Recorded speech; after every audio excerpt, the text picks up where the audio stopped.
Hello guys! Welcome to Russ Ride TV Tour. So nandito tayo ngayon kay Motomount by Boss Mel Custom Seat. Anyway, so meron tayong i-flex ngayon. So magpa-flex tayo ng mga seats natin na classic. Okay, so pakita ko sa inyo, una nating sample. Actually, ang gamit nating material dito is K-Series, so yung Korean premium leather. So ito ay available for NMAX version 2. Bali, ito yung on-hand natin. Pero ito isang sample natin na diamond cut. So, sa mga naka-cafe racer, sa mga classic bike, Scoopy, Vespa, available po yan dito. Pwede po tayo mag-made to order. So, pakita ko lang sa inyo yung mga sample natin.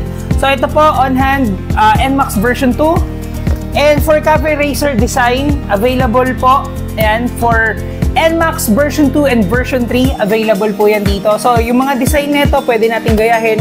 Pwede natin palitan ng kulay kung ano yung magugustuhan nyo at babagay dun sa motor nyo. And syempre, meron din tayo dito, K-Series din, Korean premium leather.